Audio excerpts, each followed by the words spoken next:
Buenas tardes. Buenas tardes, doctor. Muy bien, entonces sigamos hablando de trombosis venosa profunda. Esto ya lo vimos, vamos a partir de aquí, antes de empezar el tratamiento. Entonces, para hacer el diagnóstico adecuado, tenemos que utilizar ya sea la escala de Wells o la escala de Geneva que hemos visto. No podemos utilizar solamente la escala de 2 niveles, es decir, si es improbable o es probable, lo cual se recomienda para estratificar a los pacientes, ¿no? Ya sabemos que si es improbable, le pedimos un dímero D. Y si es probable, ya no pedimos un dímero D, pedimos un ecodoppler como terapia de como examen auxiliar estándar de oro de primera línea, ¿no es cierto? La tomografía, así como la resonancia magnética, se reservan para casos especiales, ¿no? Esto debe ser, el Doppler también debe ser propuesto en casos de embolia pulmonar confirmada para una referencia inicial. Y también se puede volver a pedir después para una estratificación en pacientes seleccionados. El tratamiento es la anticoagulación. La anticoagulación es el tratamiento universal, ¿no? En ausencia de contraindicaciones, los anticoagulantes directos deben ser preferidos como terapia de primera línea en pacientes que no tienen cáncer. Incluso ahora en los pacientes que tienen cáncer, aunque no todos, no en todos, ¿no? Se prefiere evitar en los pacientes que tienen cáncer gástrico. En el resto de los cánceres se puede utilizar, también hay que individualizar el tratamiento. ¿Qué se puede utilizar? Se ha probado tanto el rivaroxaban como el apixaban en los pacientes con cáncer que están predispuestos. Estos son los esquemas, ¿no? Con apixaban 10 miligramos por 7 días como dosis de carga y después se le da 5 miligramos 2 veces al día o 2.5. 2.5 depende del peso del paciente, de la edad y de su función renal hasta los 6 meses, ¿no? El dabigatran debe ser precedido por la utilización de heparina bajo peso molecular por 5 a 10 días. El edoxaban no hay en nuestro país, el rivaroxaban sí, ¿no? Y también se le puede dar hasta los 6 meses, ¿no?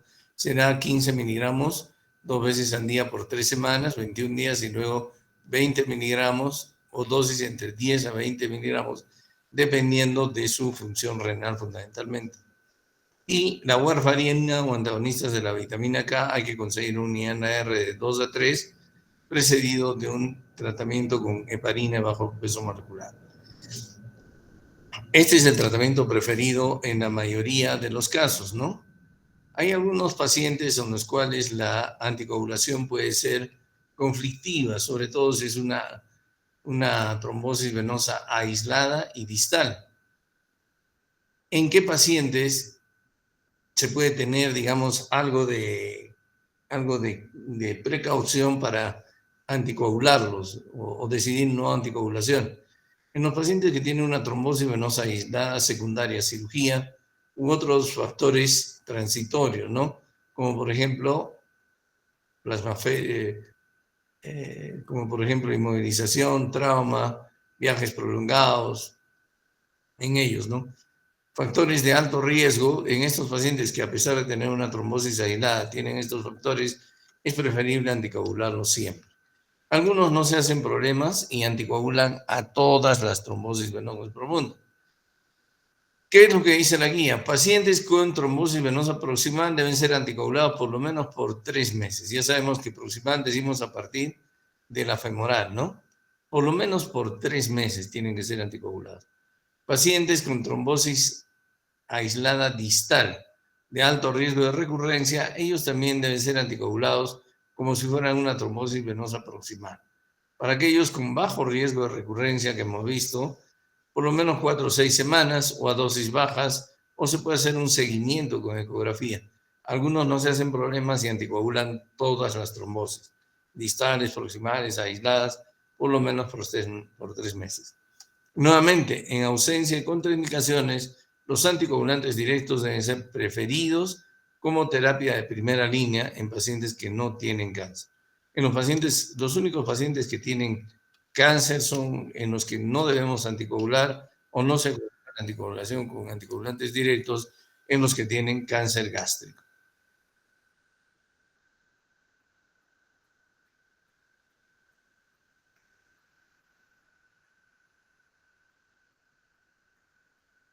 La trombolisis, ¿no? La trombolisis puede ser considerada en pacientes que tienen una gran trombosis ileofemoral, es decir, una gran trombosis y una expectativa de vida mayor de 1 año. En realidad no se recomienda ahorita la trombolisis, ¿no? Antes se recomendaba para evitar, o se suponía que la teoría de la vena abierta evitaba o disminuía la incidencia del síndrome postrombótico, ¿no? Entonces, el stent o la remoción mecánica de una trombosis venosa profunda no se recomienda. Los filtros de vena cava solamente se consideran si la anticoagulación está contraindicada y el paciente ha tenido trombosis venosa profunda a pesar de una anticoagulación adecuada, una recidiva de trombosis venosa profunda.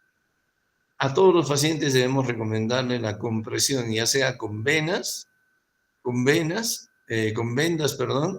elásticas y mejor con medias para varices, ¿no? Se recomienda la movilización temprana y el ejercicio o la caminata debe ser considerada para eliminar o aliviar los síntomas agudos venosos.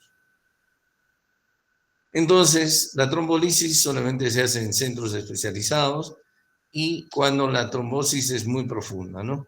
No se recomienda la trombectomía ni el implante de stent y los filtros de vena cava solamente en las condiciones que hemos mencionado. Una complicación de la trombosis venosa profunda, ya hemos dicho que es el síndrome postflebítico, que ocurre en un porcentaje de 30 a 50 años, a 50% de todos los pacientes que sufren trombosis venosa proximal. Es una complicación tardía y produce daño, y se produce porque hay daño en las válvulas venosas y ocasiona lo que se llama la insuficiencia venosa profunda o las varices secundarias. Pueden manifestarse mucho tiempo después de que se ha producido la trombosis venosa profunda y sus manifestaciones más comunes son dolor, adormecimiento de la pantorrilla y el tobillo, y en su expresión más severa es la ulceración de la piel a nivel del malleolo interno.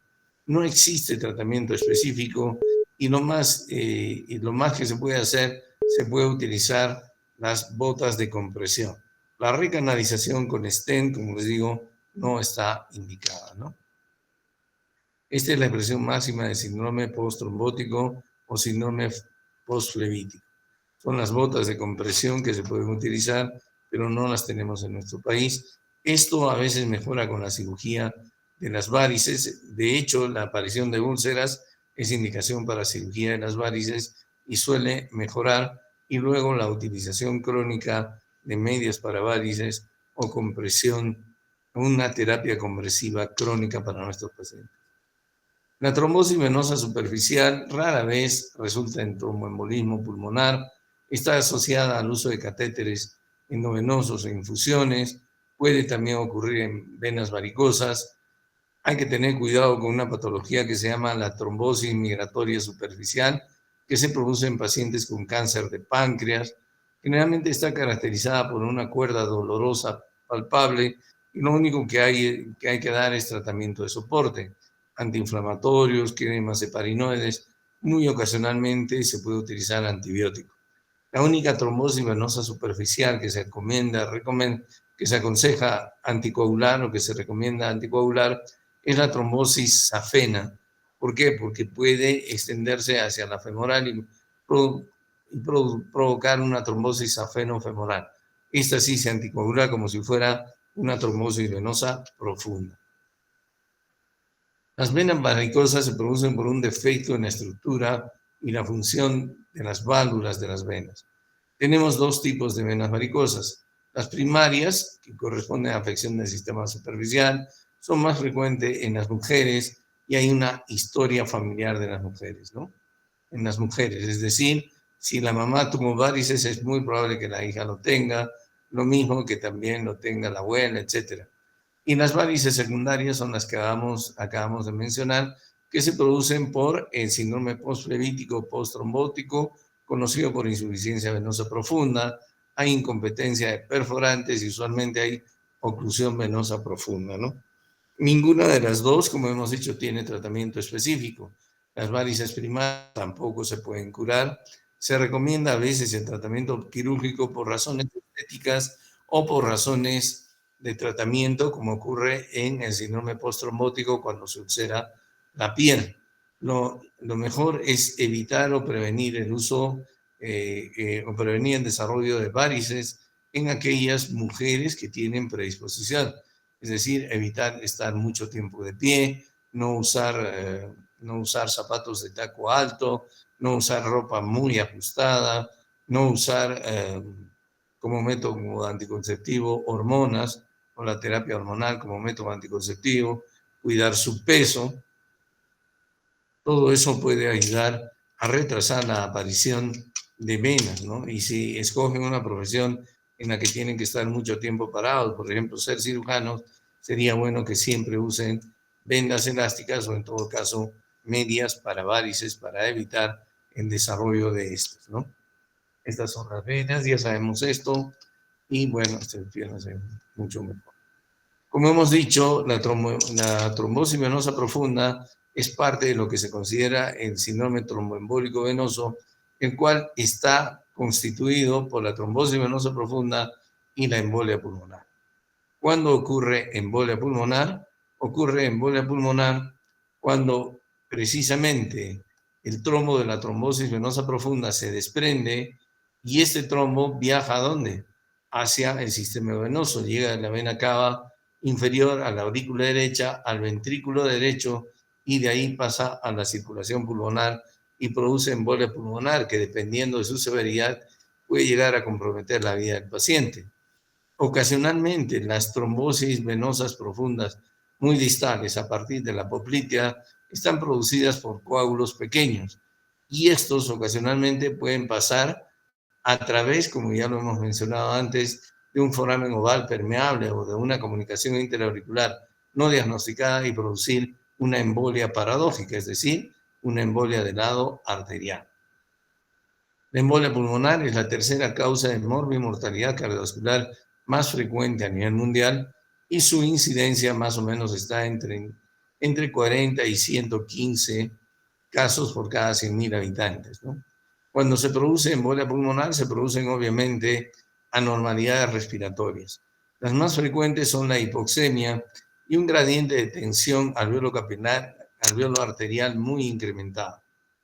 Ambas, la hipoxemia y el incremento del gradiente alveolo arterial, representan ¿qué cosa? La ineficiencia para transferir oxígeno o para que el oxígeno circule a través de los pulmones. En la embolia pulmonar se produce un aumento del espacio muerto porque el aire inspirado no suele llegar a las unidades de intercambio gaseoso.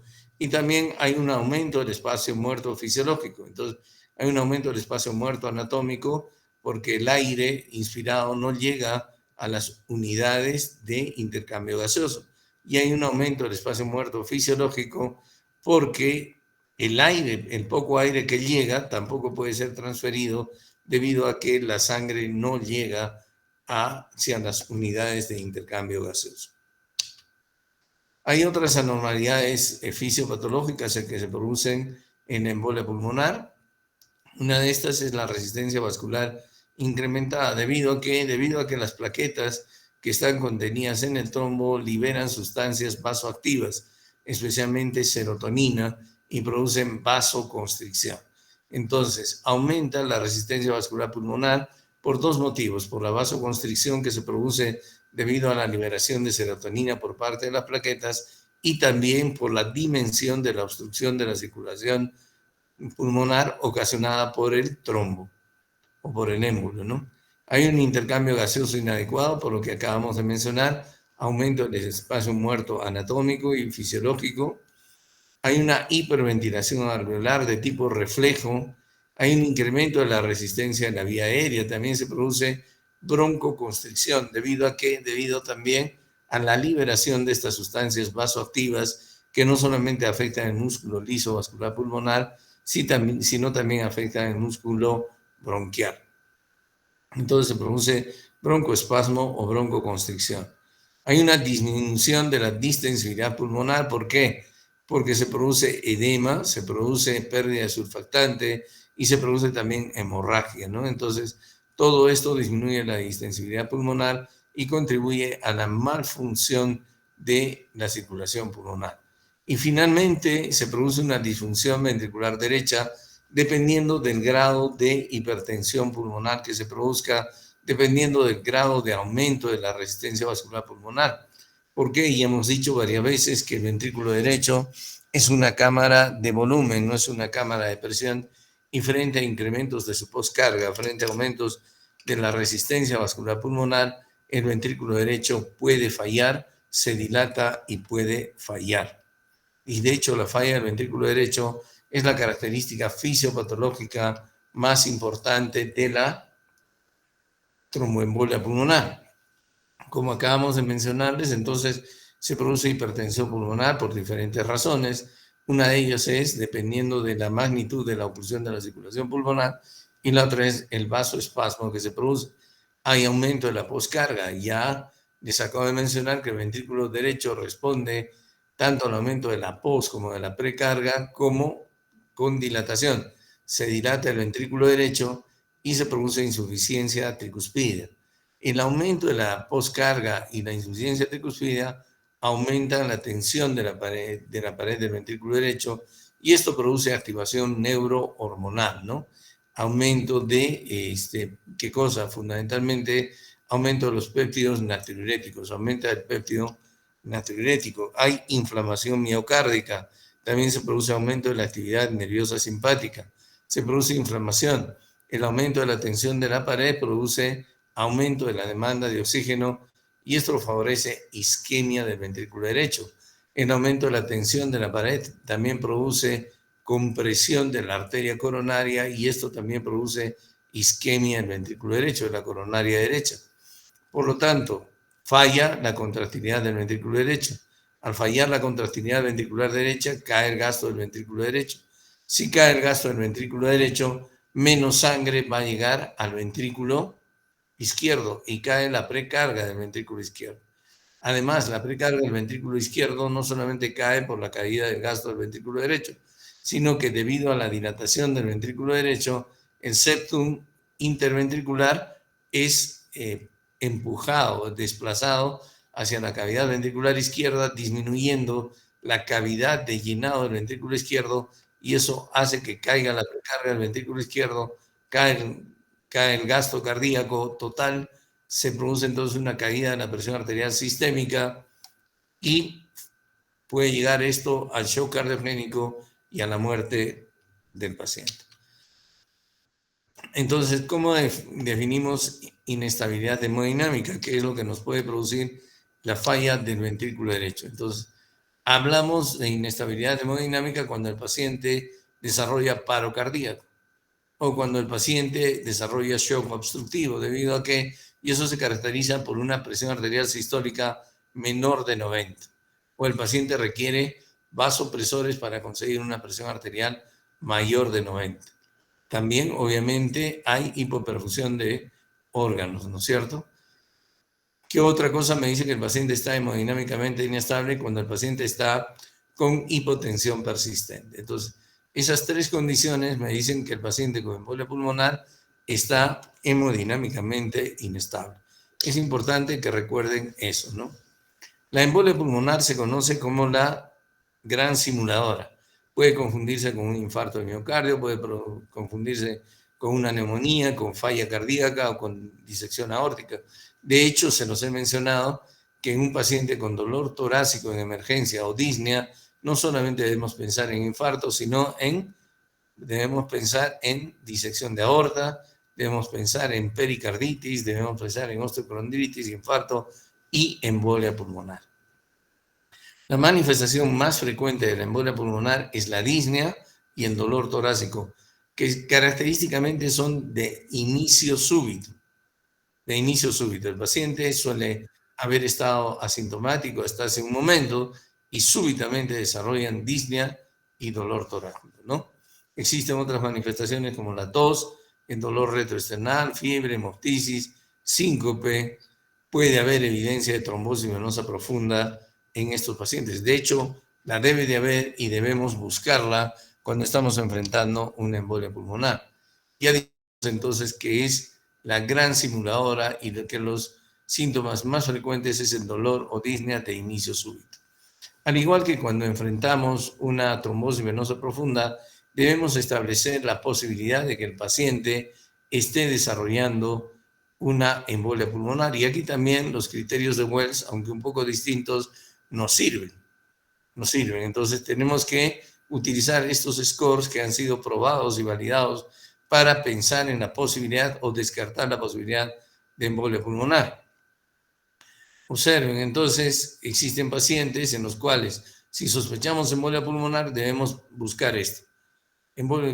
Regla de Wells, embolia pulmonar o trombosis venosa profunda previa es un punto.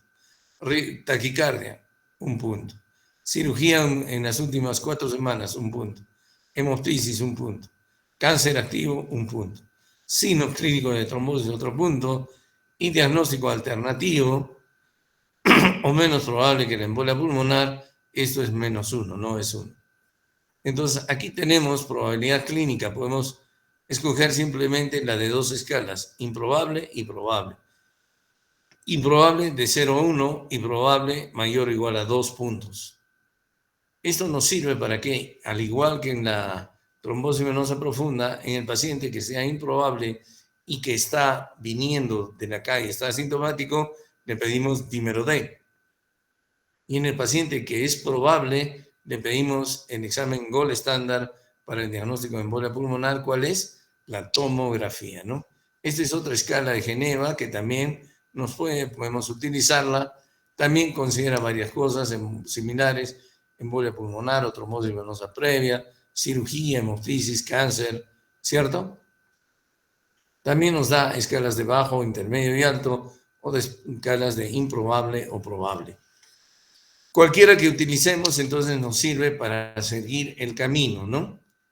Para el diagnóstico, entonces, tenemos que utilizar la escala de Wells o la escala de Geneva, que nos dice quiénes son los pacientes que tienen riesgo de desarrollar esto. Entonces, cualquiera sea la que escojamos, si tiene 2 o más factores en la escala de Wells, le pedimos de frente tomografía, y si tiene menos de 2, le pedimos Dimerodec. Eso ya lo vamos a ver un poquito más tarde. Podemos clasificar la embolia pulmonar desde estos puntos de vista. Embolia pulmonar masiva, cuando está comprometida más del 50% de la circulación arterial pulmonar, es decir, ha sido una trombosis, tromboembolia grande, y estos pacientes se caracterizan por compromiso hemodinámico, es decir, por lo que hemos mencionado ya. Es decir, necesidad porque han hecho paro, porque están chocados o porque tienen hipertensión pulmonar, hipotensión pulmonar, hipertensión arterial persistente, no hipotensión pulmonar, sino hipotensión arterial persistente. Estos pacientes corresponden al 10 al 15% de casos, gracias a Dios, no son los más frecuentes. La embolia pulmonar moderada, estos pacientes tienen hipotensión arterial, aunque suele tener compromiso de la función ventricular derecha. Más o menos estos corresponden al 25 a 30% de casos. Y la embolia pulmonar pequeña a moderada, que corresponden a cerca de los 2/3 de los casos de los pacientes, un 70%, en ellos la función derecha, ventricular derecha está normal y la presión arterial también lo está. El infarto pulmonar es una forma de embolia pulmonar que, aunque su nombre implica una situación seria, el infarto pulmonar generalmente implica una embolia pulmonar pequeña. Su característica es que es sumamente dolorosa y puede estar acompañada de hemoptisis, porque en estos casos el émbolo se aloja muy cerca o muy distalmente en la circulación pulmonar, muy cerca de la pleura, y es bastante doloroso y puede asociarse a hemoptisis, a pesar de ser una embolia pulmonar pequeña. Existen casos en que la embolia pulmonar no necesariamente es producida por un émbolo o por un coágulo, sino también puede producirse por ejemplo, cemento, cuando se reemplaza una válvula, cuando se reemplaza una cadera, ¿no? Y se pone una cadera cementada, se puede producir embolia.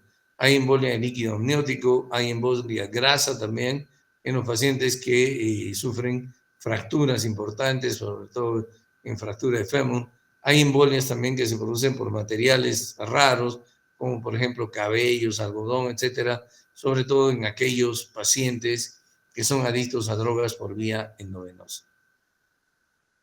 El cuadro clínico no solamente va a depender del tamaño de la embolia y del grado de compromiso en la circulación pulmonar, sino también depende del estado cardíaco y pulmonar previo. Esto es obvio porque no será lo mismo una embolia pulmonar, aunque sea pequeña, en un paciente con una insuficiencia cardíaca, por ejemplo. Y tampoco será lo mismo una embolia pulmonar en un paciente con fibrosis pulmonar, ¿no? Una embolia pulmonar pequeña o moderada en estos pacientes puede ocasionarles un compromiso hemodinámico importante. Entonces ya dijimos que dentro de los exámenes auxiliares el dímero D ocupa un lugar preponderante por su capacidad predictiva negativa. Estos pacientes, podemos descartar que estos pacientes hayan sufrido embolia pulmonar si el dímero D resulta negativo. Pero ¿a quiénes les pedimos dímero D? A aquellos pacientes que tienen baja probabilidad de embolismo pulmonar. Podemos pedir los gases arteriales, aunque vamos a ver hipoxemia. Sin embargo, ocasionalmente no se ve hipoxemia a pesar de una embolia pulmonar importante, ni tampoco, y la gradiente de tensión alveolo arterial puede estar muy incrementada, incluso en embolias pulmonares pequeñas. Por lo tanto, el análisis de gases arteriales no es muy útil en el manejo, diagnóstico y tratamiento de embolia pulmonar. Las troponinas, y como digo, los péptidos natriuréticos sí nos sirven para estratificar a los pacientes, porque los pacientes que elevan troponinas y los pacientes que elevan péptidos natriuréticos significa que tienen compromiso del ventrículo derecho y estos tienen alto riesgo, a pesar de que puedan estar hemodinámicamente estables, tienen alto riesgo de inestabilizarse en las siguientes horas. Son pacientes que hay que vigilar, de modo que la troponina y el péptido natriurético cerebral nos sirven para estratificar a los pacientes. El electrocardiograma tampoco es muy sensible, aunque en ocasiones puede resultar específico. Solamente tenemos que saber leer y tenemos que saber ver qué pacientes qué cambios pueden ocurrir en el electrocardiograma como consecuencia de una embolia pulmonar. El cambio más común es el aumento de la frecuencia cardíaca, la taquicardia sinusal. Pueden desarrollar cualquier tipo de arritmia, incluyendo fibrilación auricular, pero la taquicardia sinusal es bastante común en los pacientes con embolia pulmonar. La presencia de un bloqueo de rama derecha también es bastante común en los pacientes con embolia pulmonar, ¿no? Como ven acá, bloqueo de rama derecha. También puede haber el patrón que se llama SND1, Q en D3 y onda T en D3. Se refiere al hecho de que la onda S en D1 es profunda, hay presencia de onda Q en D3 y onda T negativa en D3. Este patrón electrocardiográfico es bastante sugestivo de embolia pulmonar, bastante específico de embolia pulmonar. También existen otros patrones, como por ejemplo una pobre progresión de la onda R en precordiales, nos dice que el ventrículo derecho está sobrecargado. Aparte de bloqueo de rama derecha completo o incompleto. Crecimiento de aurícula derecha. Ondas T negativas en B1, en B2 y hasta en B3 también nos dicen que el ventrículo derecho está sobrecargado y puede ser que se deba a embolia pulmonar. Todos esos cambios entonces nos pueden hablar de que el paciente está teniendo embolia pulmonar. La radiografía de tórax puede variar desde una radiografía normal hasta una radiografía que presenta cambios, ¿no? Por ejemplo, puede haber una radiografía de tórax normal y de modo que una radiografía de tórax normal no me descarta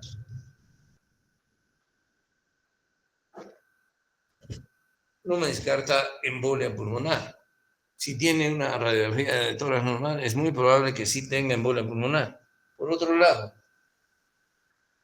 otro lado, también hay algunos signos que yo particularmente no he visto. Uno de ellos es esta elevación que se conoce como la joroba de Hampton en el pulmón afectado, o el signo de Pala que se conoce como la dilatación de la arteria pulmonar derecha, signo de Pala en una embolia pulmonar. Lo que sí he visto con mucho mayor frecuencia, signo que se conoce como el signo de Westermarck. Observen aquí, en este lado, en el lado izquierdo, la trama broncovascular es abundante y el pulmón está bien perfundido. Mientras que aquí no hay trama broncovascular. Esto es el signo de la oligoemia o signo de Westermarck, por obstrucción, ¿no? Más frecuentemente, sin embargo, ustedes pueden ver derrames tabicados, derrames pleurales tabicados, como en este caso. Eso lo he visto, sí, mucho más frecuentemente en pacientes con embolia pulmonar. Entonces dijimos que cuando planteamos el diagnóstico, le aplicamos la escala de Wells al paciente. Si resulta probable, ya no le pedimos dímero D. Si resulta improbable, sí le pido dímero D. Si el dímero D me viene positivo, le voy a pedir una angiotomografía. Una angiotomografía. Y si me resulta probable, ya no le pido dímero D y le pido también una angiotomografía, porque es el examen gold estándar con una angiotomografía con contraste, porque es el examen gold estándar para el diagnóstico de embolia pulmonar. Aquí tienen ustedes la arteria pulmonar con sus dos ramas, y las dos ramas están obstruidas por trombos, ¿no? El trombo es una embolia pulmonar masiva. La tomografía además también nos da otras mediciones. Por ejemplo, la dilatación del ventrículo derecho, como se ve acá, la protrusión del septum interventricular hacia el ventrículo izquierdo, como se ve acá. Entonces, eso es un criterio de embolia pulmonar, criterio de diagnóstico de embolia pulmonar. La resonancia magnética también es útil para el diagnóstico de embolia pulmonar, pero no es útil para el diagnóstico de embolias pulmonares en arterias distales o profundas. La tomografía sí lo es. La resonancia magnética en arterias proximales, como ven ustedes aquí, en las dos ramas de la pulmonar. Cuando no se puede hacer una tomografía, en la actualidad la guía recomienda que lo que se debe hacer es un estudio de ventilación-perfusión. Entonces, por diversas razones puede no hacerse la tomografía, y lo que se recomienda es el estudio de ventilación-perfusión, en el cual es un estudio de medicina nuclear, en el cual se utilizan sustancias radioactivas que son captadas especialmente por el pulmón. En este caso, ustedes ven, por ejemplo, un estudio de ventilación-perfusión normal, aquí al lado derecho, mientras que aquí en el lado izquierdo, un estudio de ventilación-perfusión francamente anormal. Cuando la posibilidad de embolia pulmonar es muy alta en el estudio de ventilación-perfusión, esto correlaciona muy bien con una angiotomografía positiva de embolia pulmonar. La ecocardiografía no debe hacerse con fines diagnósticos de embolia pulmonar. La ecocardiografía no sirve para el diagnóstico de tromboembolia pulmonar. Sin embargo, sí sirve para la estratificación del paciente, para evaluar la función del ventrículo derecho en estos pacientes, ¿no?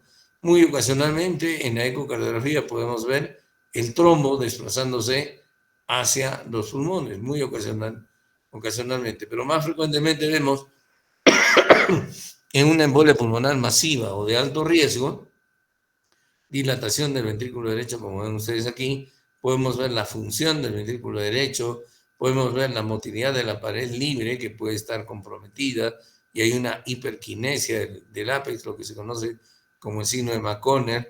Y aquí está lo que les decía, el desplazamiento del septum interventricular hacia la izquierda, reduciendo muchísimo la cavidad ventricular izquierda, reduciendo el gasto en un paciente con una embolia pulmonar masiva.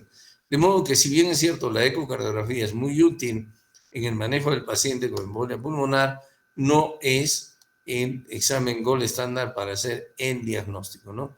Ustedes tienen aquí diferentes signos: el crecimiento del ventrículo derecho, el desplazamiento del septum, la dilatación de la vena cava, entre otros signos que me dicen que este paciente puede tener una embolia pulmonar masiva.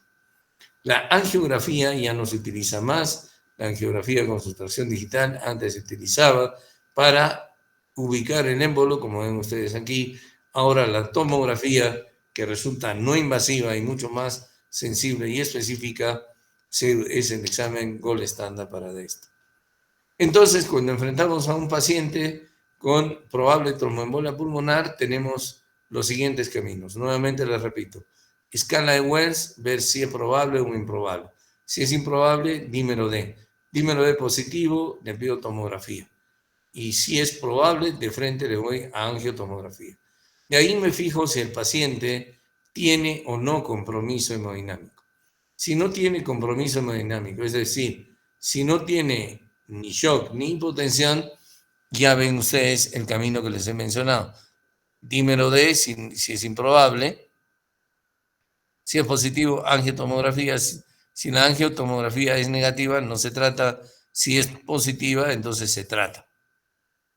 Si la probabilidad es alta, angiotomografía. Si viene sin embolia pulmonar, pues no se trata, se investiga otra cosa. Y si viene como embolia pulmonar, pues le damos el tratamiento de la embolia pulmonar. El otro camino es preguntarnos o es determinar si el paciente tiene compromiso hemodinámico. Ya hemos dicho que son 3 los criterios de compromiso hemodinámico: arresto cardíaco, hipotensión o necesidad de vasoconstrictores e hipotensión persistente, no shock. Si el paciente tiene shock o hipotensión, entonces debemos saber que es un paciente de riesgo alto, y si el paciente no tiene hipotensión, su riesgo no es alto. Si el paciente tiene shock, hipotensión, de frente nos vamos a la tomografía. Si hay tomografía y es positiva, entonces el tratamiento específico de embolia pulmonar. Si es negativa, hay que buscar otra causa del compromiso hemodinámico. Si no tengo tomografía, aquí lo ideal sería que tuviera un estudio de medicina nuclear para hacerle un estudio de ventilación-perfusión. ¿Por qué? Porque la ecocardiografía ya se ha reconocido que no me sirve para hacer el diagnóstico de embolia pulmonar. Sin embargo, en la ecocardiografía podría inclinarme viendo todos los signos de sobrecarga ventricular derecha y, de acuerdo al cuadro clínico, hallazgos electrocardiográficos y ecocardiográficos, podría plantear el diagnóstico de embolia pulmonar. No, en pacientes con inestabilidad hemodinámica tengo que pedirle tomografía. En pacientes sin estabilidad hemodinámica, entonces lo que le tengo que pedir es dímero D y empezar el tratamiento. El dímero D ya sea a quienes se lo pido, la angioplastía ya sea a quienes se lo pido, y si no puedo tener angiotomografía, le pido un estudio de ventilación-perfusión. Tenemos que estratificar al paciente. ¿Y cómo lo estratificamos? Con la presencia de estabilidad hemodinámica o no. Si tiene inestabilidad hemodinámica, ese paciente es de alto riesgo y la mortalidad temprana es elevada. Si no tiene inestabilidad hemodinámica, ese paciente puede ser de riesgo bajo o intermedio. ¿Quiénes son de riesgo intermedio? Los que teniendo normotensión arterial, ¿no es cierto?, tienen además compromiso de la función del ventrículo derecho, elevación de troponinas y elevación del péptido natriurético. En el paciente con una embolia pulmonar masiva, entonces tengo que darle soporte hemodinámico y ventilatorio. Puedo darle una carga de 500 mililitros de suero, cautelosamente, en pacientes con bajo gasto y presión sistólica normal. La norepinefrina es preferible para pacientes hipotensos, la dopamina y dobutamina en pacientes con índice cardíaco bajo y presión arterial normal. El oxígeno es mandatorio. La anticoagulación también es mandatoria y podemos utilizar la heparina de alto peso molecular y las de bajo peso molecular. También dentro de los anticoagulantes se pueden utilizar aquí los anticoagulantes directos, dabigatran, rivaroxaban, apixaban, en las dosis que ya conocemos para el tratamiento de trombosis venosa profunda. Se recomienda la anticoagulación para todos los pacientes, ¿no es cierto?, ya sea con heparina de alto peso molecular, con dosis ajustada al peso. La terapia trombolítica se recomienda para los pacientes con compromiso hemodinámico, es decir, para los pacientes que tienen alto riesgo, para aquellos pacientes que han hecho shock, que han hecho hipotensión persistente o que han hecho arresto cardíaco. Si no puede ser sometido a trombolisis, se debe hacer embolictomía. A todos los pacientes, sin embargo, con o sin trombolisis, se les debe dar anticoagulación. Si la anticoagulación se empieza con heparina de bajo peso molecular, ¿no es cierto?, se recomienda, ¿no?, sobre la heparina de alto peso molecular. Cuando se utilice la anticoagulación oral, es preferible utilizar los anticoagulantes directos.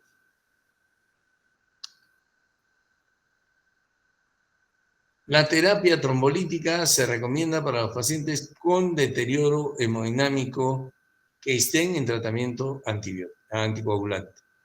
Entonces, dos cosas. ¿A quiénes yo voy a trombolizar? Al paciente que me hace deterioro hemodinámico. ¿Y cómo defino deterioro hemodinámico? Arresto cardíaco, shock o hipotensión persistente. A todos esos pacientes los tengo que trombolizar. ¿A quiénes más trombolizo? A los pacientes de riesgo intermedio que se van haciendo de alto riesgo. ¿Por qué? Porque van desarrollando falla cardíaca, comienzan a elevar troponinas y comienzan a elevar péptidos natriuréticos. En ellos es muy probable que también necesiten trombolisis.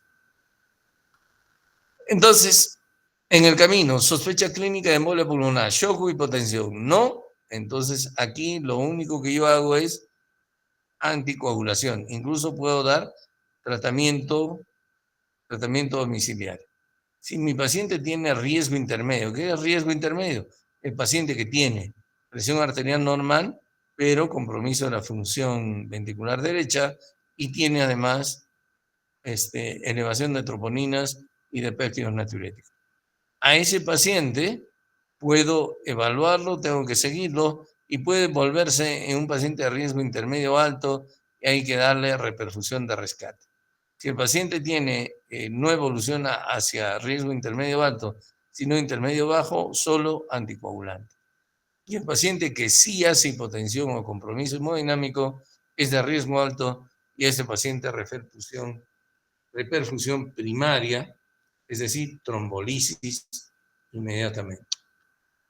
Cuando el paciente no puede ser sometido a trombolisis, se le puede hacer una embolectomía. La embolectomía puede hacerse quirúrgica o puede hacerse mediante catéter.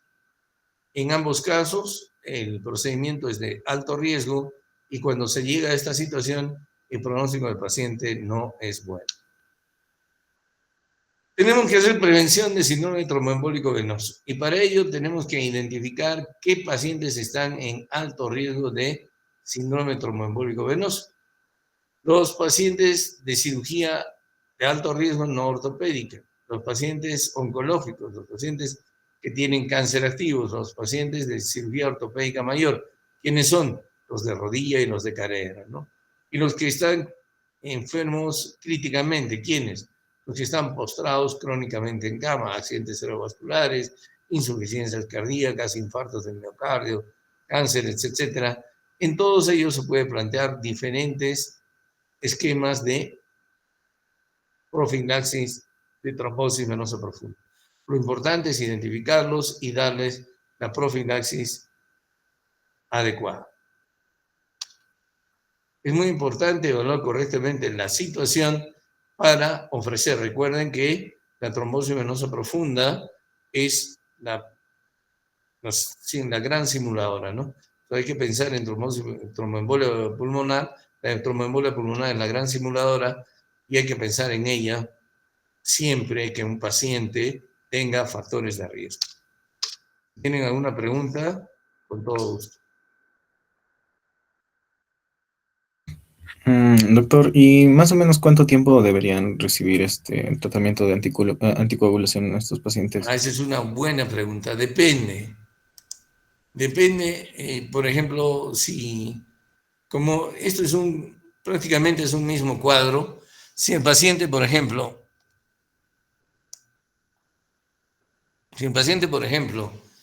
tiene condiciones genéticas o congénitas que favorezcan procoagulación, déficit de proteína C, déficit de proteína S, factor 5 de Leiden, la mutación de la protrombina o trastorno déficit de la antitrombina 3, etc. Si tiene todos esos, la anticoagulación va a ser de por vida. O si tiene síndrome antifosfolipídico, la anticoagulación va a ser de por vida. Pero si no tiene nada de eso, digamos, ha sido producida una embolia pulmonar por una cirugía, mínimo 3 meses, máximo 6 meses, dependiendo. Pero el mínimo de tiempo de anticoagulación, 3 meses. Mejor 6 meses. Pero en algunos la anticoagulación será de por vida, sí. Está bien, doctor. Y recuerden que en el síndrome antifosfolipídico no se puede utilizar los anticoagulantes directos. ¿Alguna otra pregunta?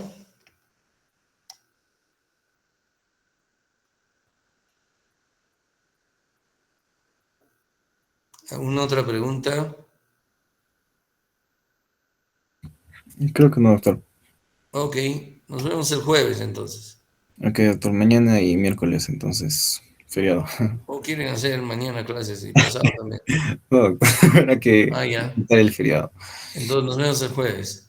Ok, doctor. Ya listo. Genial, doctor. Hasta Chao, luego, chao. cuídense.